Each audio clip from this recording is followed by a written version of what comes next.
Ayun, so good evening guys. Ngayon po ay Friday, June 14, 2024 at sobrang hina talaga ng market natin. So nag-loss tayo, negative 0.11%.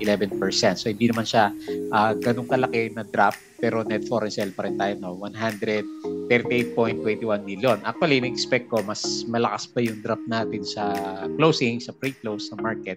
Kasi kung titingnan mo ngayon, yung global market, ewan ko lang kung napansin mo, medyo malakas po yung drop ng mga sa Asian, sa Europe at saka sa US market natin. So anyway, hopefully hanggang dyan lang tayo kasi kung mag-drop man si US market natin mamayang gabi, at least hindi natin mararamdaman by Monday. Kasi sa Monday po is holiday. So holiday sa Pinas, holiday din dito sa Malaysia. Kaya enjoy natin yung very long weekends naman natin. So siguro medyo ubos na talaga yung foreigners. Good sign, di ba?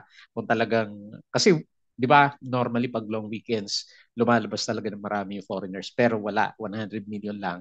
So hopefully sagad na yung paglabas ng ating mga foreigners. Okay? So pag-usapan natin yung ating mga trending stocks. So medyo mixed tayo dito sa galawan kasi may mga winners, ito si Web, winners tayo, pero meron din tayong malakas na losers. Itong si RCI natin. Ayan, so naglipatan na sila dito kay PhilWeb. Ewan ko lang kung anong balita dito kay web po natin. Ayan, so ito po yung ating mga trending stocks for today. So nauna nga po sa listahan natin, itong si PhilWeb. Nag-up siya ng 11.89%. Medyo duda pa ako nung ano eh. Nung umaga kasi pinitik siya, di ba? Umakit siya. Uh, 11 ba to? 15%. Mabot siya yata ng mga 15% kanina. Pero biglang nag-drop siya ng siguro mga 5 o 3% na lang yung gain niya. So, akala ko, nag-doji siya eh. So, akala ko magko-close the gap. So, hindi naman siya nag-close. Dumiretso siya ng second half ng trading natin. So, congrats doon sa mga nag-hold sa kanya. So, meron siyang 34.82 thousand na net foreign buy. So, konti lang mga traders talaga yung tumira dito kay PhilWeb natin. Tapos si RCI natin, so sakto na yata dun sa 0.5 Fibonacci level natin. So, another big drop, negative 10.71%. Asa na kasi yung bibili ng shares nito. So naging negative issue yung yung lupa niya na binalitan ni Billionario. So 208.95k net foreign buy. Tapos si Converge, ayan, so bumabawi si Converge natin. Ito lang yata yung meron pa bang ibang big caps na maganda yung galawan? Wala tayong makita dito ah. So anyway, nag-up siya na 2.55%. And then maganda sa kanya, meron siyang 15.33 million na net foreign buy. Itong si AC, so siguro nag-trending siya kasi another low. 52 weeks low yata itong si AC natin. Negative 0.26% lang naman. Pero parang nag-breakdown kasi sa support. And then, meron siyang 87.65 million na net foreign sell. Yung FCG natin, so nag-form siya. So very good, nag-form siya ng higher low. And nag-up siya ng 2.67%. Meron siyang 176k net foreign buy. Tapos si ATN, kala ko ito yung bibigwas. For today's trading natin is drop siya, negative 1.64%. Pero may catalyst pala itong si ATN natin. Kaya pala alalaki ng volume niya, may mga bumibili ng shares niya. Sino ba yung isang merong bumili ng mga shares niya? Dalawa to eh. Si Web yata to o si ATN. So, alam ko isa si ATN. So mamaya may mga disclosures tayo na babasahin naman. Okay? So anyway, very good pa rin kahit paano yung closing ng market natin kahit nga medyo long weekends tayo. Ayan. So disclaimer guys sa mga bago sa channel natin, as usual, pakibasa po na maigi. Yung ating review is for education purposes lang po yan. Huwag mong gagamitin to as a reason para mag-buy, mag-sell, or hold on stocks. Meron po kasing risk na involved sa market. Due diligence na lang po kung ano yung stocks yung gusto mong bilhin mo naman, and then follow mo na lang po ako dito sa ating Palab Trader na YouTube channel. Subscribe ka lang po, and then check mo lang yung trending stocks or join ka dito sa community naman natin kung gusto mo ng guide sa trading sa market. So yung mga nakasubscribe, maraming salamat po. Doon sa usual viewers natin, less than 1K na tayo per day. So mahina. Trending stocks review, company reviews natin. So weekends na naman. Aral ulit tayo ng mga sample trades, mga basic indicators, yung mga risk management plus yung ating mga learnings dito sa market.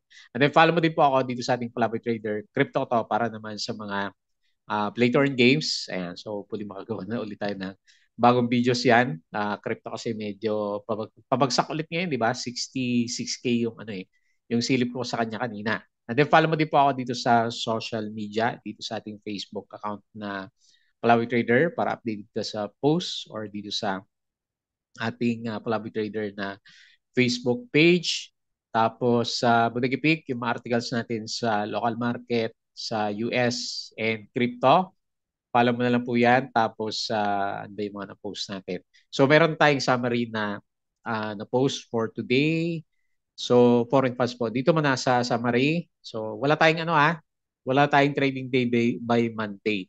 So observance of Idil, Ada, Feast of Sacrifice para sa mga Muslim po natin. Ayan. So kahit nga dito sa Malaysia, 'di ba? Sabi ko nga wala ding pasok. Ayan, makakapahinga tayo sa trading sa market. So net foreign sell tayo. Okay. Hopefully ito na yung huli, 138.21 million. So may winners na tayo kahit paano dito sa finance 0.58% at saka property 0.33%. Pero si mining medyo nag-drop siya, negative 1.19%. Okay? So yun yung mga pinaka-overall picture.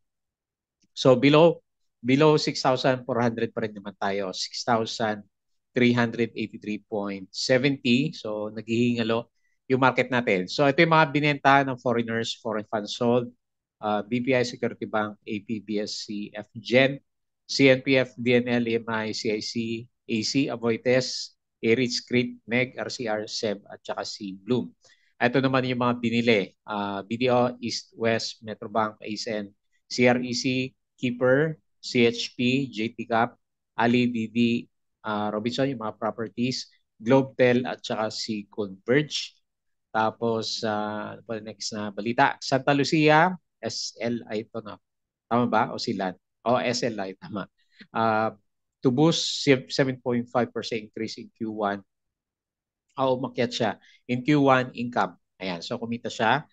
Tapos si Metrobank predicts, eto maganda. So abangan natin to by next week o bago magkatapusan ng June. Metrobank predicts BSP rate cuts influenced by the new Fed guidance. Ayan, so makakatulong kasi sa stocks natin yan.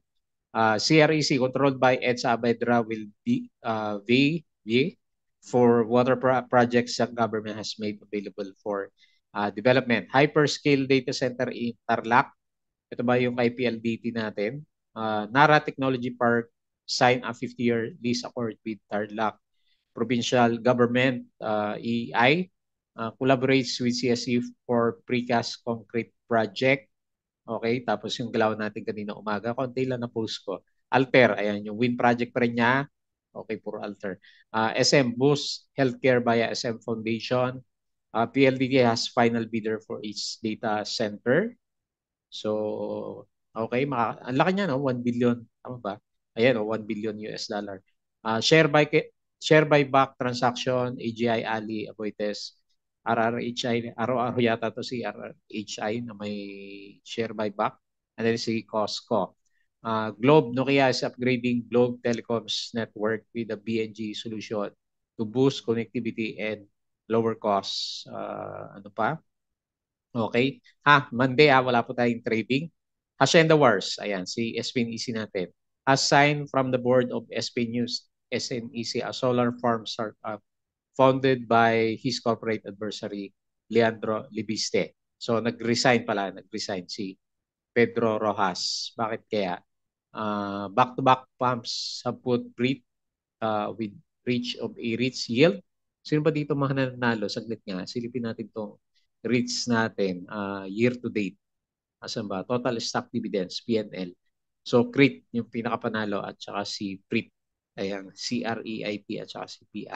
Ayan, si REITs pala, mas malaki, 56.6%. Okay, so the rest is kagabi, so nakabawi si US market, pero ngayon is mukhang maging madilim yung galawan dito sa US market naman. Okay?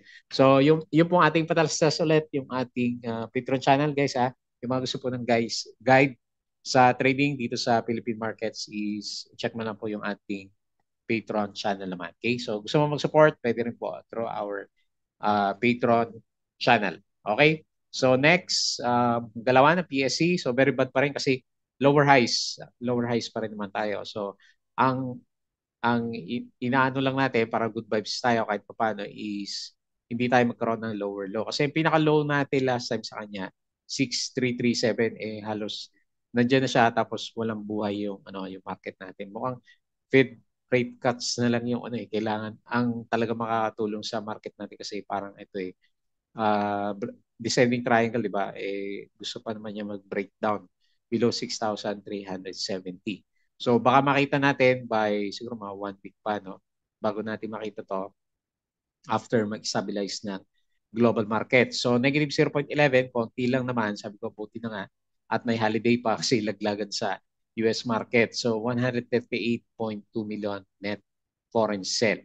So dito sa mga blue chips, sino bang gumalaw? Bumagsak muna. Jollibee, negative 1.4. Bloom, negative 1.37. GGS, another low, minus 0.71. Aboitiz, minus 0.9. JT Cap, minus 1.19. PLDT, 1.39. Sino pa? RCI yung pinakamalaki yung drop. Ito, CNTF, nag-drop. So nag-lower high na rin si CNTF. And then si Monte is negative 0.58. So yung pinaka-winners dito sa big caps, BDO, ayan, hopefully yan yun, 1.4%. SMPH 0.93, MBD 0.39, and Converge 2.55. Si Manila Water nag-bounce. Oo, okay si Manila Water. ASEN 0.21. Okay, so wala na, no? So the rest, Pure Gold 0.2%.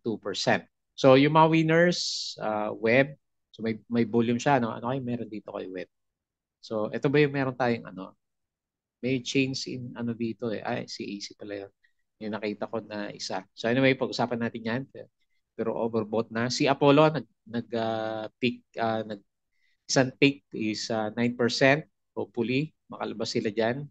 400K, Lopez. Ito kanina gumalaw to sino pa? Hanap tayo may volume. Wala kasing volume yung iba. Manila Water, 28 million. No? 3.87%. Si Balay, 3.45%. Converge, FCG. So, tig 2% sila ng Converge. Ionix, lumalaban. Nag-breakdown din pala si Ionix nung kahapon. No? Ani, 1.67. So, yung mga losers naman is MRC. Nako, nag-breakdown na si MRC. Negative 12.2, si RCI 10%. FNI, ang laki naman drop nito. 8%. Oh. So, ito pala nag-cause ng drop ng mining. Star Malls, KPPI 7%. Dami nag-drop pa. Lalaki ng drop pala dito sa small caps. ABA, minus 3%. IMI, minus 2.87. Hina ng mga stocks natin. Okay. So, yun po yung mga galawan. So, balik tayo dito sa PSE. And then, check natin yung global market. So, descending triangle So, tinatanggal ko muna yung sideways kasi parang hindi sideways parang pados-dos pa rin yung yung itsura ng market. Okay. So, ito yung sinasabi ko sa inyo. Refresh natin. So, medyo malakas yung drop dito sa US market. So, Nasdaq futures, negative 0.37. Dow futures, makatilala muna ko. Negative 0.93%. S&P, ayan, negative 0.63%. So, makita mo dito, kahit dito sa European markets, malaki din, oh. Ano kaya iniinda ng global market natin? Tapos, Asian markets, mapapansin mo, dami din nag-drop ng sobrang lalaki yung mga drop dito. Ano ba news natin? As Trump tax cuts year expiration. Ano ba news natin ngayon dito sa global market? Pinapanood ko lang si Nvidia So, nag-up na naman siya sa Feds pa rin, no? With a grain of salt, sabi dito. Okay, wala. Wala namang balita dito pero laglagan ngayon dito sa US. So, ganun din sa cryptos natin. Makita mo dito, ayan drop na ulit. Opportunity ulit. 66K si Bitcoin, 35 si Ethereum, and 600 si BNB natin. Sino pa dito? Bagsakan din dito, no? Okay, so at least medyo nagre-recover na siya based dito sa sa trend ng mga charts. So, Verde na lang yung tinitignan ko sa kanya. Okay po. So, pag-usapan natin ng konti, mabilisan, yung ating mga trending stocks. So, nanguna si Web. So, napansin ko na rin to kahapon nung nag-breakout siya dito. Yun nga lang, hindi tayo makasakay kanina kasi parang nag-Dow G siya nung umaga So, tingnan natin. Nag-peak siya bigla Ito, hanapin natin yung closing niya kanina. Ay, yung opening pala. So ito, 9:30. So nag-up siya kaagad ng ilang percent ba itong inakyat niya? 3% lang siya. Pero nag-peak siya ng 10% bigla. So binawi niya, nakita ko siya mga 1.9. Sabi ko baka mag-close na gap pero diniretso naman niya. Mga half day na pala, no? Mga alauna na dumiretso yung galawan nitong si Web. Ayan. Congrats po yung mga malakas yung loob. So kala ko kasi kanina mag-ano siya dito. Eh hindi ko sinalo si Web. Anyway, congrats po. Nag-breakout siya. Natuloy yung breakout natin. And so nag-resist siya dito. Pero ang lakas na. Ba't kaya lakas ng sipa na itong si PhilWeb natin? Wala namang balita eh. Yung balita ko is si AC at saka si ATN. Wala tayong balita dito kay Web. Ano kayo meron dito? So saan natin ilalagay? Dito na lang 2.19. Kaya lang overbought na. So medyo obvious na yung galawan po nitong si Web. Yung RSI natin is halos pa 80 na siya. Tapos biglang parabolic yung itsura ng MACD formation natin. Ayan. So ganyan na lang, 1.87 to 2.2 o 1.9 o 2 pesos. Hindi naman 2 na. O pwede rin 2 pesos. So 2 pesos to 2.2 yung range natin sa kanya. So malakas yung SIPA, 11.89%. Ewan ko kung kasama siya dito kay Lotto. Kasi si Lotto lang naman yung alam natin na umakyat last time, di ba? Okay, so tingnan na lang natin. Lalabas din yung news nito. Baka mangyari dito is sell on news si Web kung ano ba yung dahilan. Kasi malaki yung volume niya. Oh. Pansinin mo yung volume niya, 16 million. Oh. So merong nakakatunog dito kay Web natin. Bakit siya pinapaakyat ng pinapaakyat? Okay po. So bullish lahat ng indicators natin. RSI, MACD, overbought na nga lang yung price action natin. Okay? Next, RCI, nangyari na sa'yo. Parang yung RCI, kala ko pa naman tres. Mabuti hindi pa tayo sumasalo dito kay RCI natin. So, okay. Nasa support siya. Parang 50% na to Fibonacci. Saglit. Ilagay natin siya. Sakto. 50% Fibonacci. So, hopefully mag-hold na siya. Kasi ang laki na ng drop niya eh. Galing talaga gumawa ng exclusive news ni billionaire natin. Ayun, laki na. Laki ng drop. 40% na. So, tingnan natin. Actually, di ba yung average ni Diviste is dito, di ba? Mga 1.6. So, halos nandun na rin siya. Wala na yung gains niya ng isang buwan, 2 buwan, no? Kinain na rin niya. So, ito lang talaga yung sa mga small caps penny stocks natin. Ang bilis umakyat. Pag bumaba, wala nang bounce, no? So, nang-trap siya, no? 1, 2, 3, 4, 5 peaks bago siya nagkaroon ng trap. So, negative 10.71%. Pero malapit na rin siguro kasi pa-oversold na. Although mahina pa siya, pero 50% Fibonacci na. So, hopefully, meron siyang bounce by next week. Marami na rin siguro na shakeout dito. 208K yung net foreign buy. Pero ito, laki ng volume niya. Nasa 18.87 million. Ayan. So, saan ba tayo maganda sumalo dito? Bounce trade malamang labanan dito. Ayun, no? RCI natin. So, tingnan natin. Abang tayo dito pag meron na siyang oversold condition naman. Ayan. Hopefully, wala siya yung pitik na malakas. No? Tapos biglang bumalik. Kasi kung merong stop loss yung mo, may stop ka, tapos biglang bumalik yun yung masakit na kasi halimbawa nag-drop ka na ng 40% naman sa kanya. Okay, so bantayin natin yung 2.5. Wala muna resistance.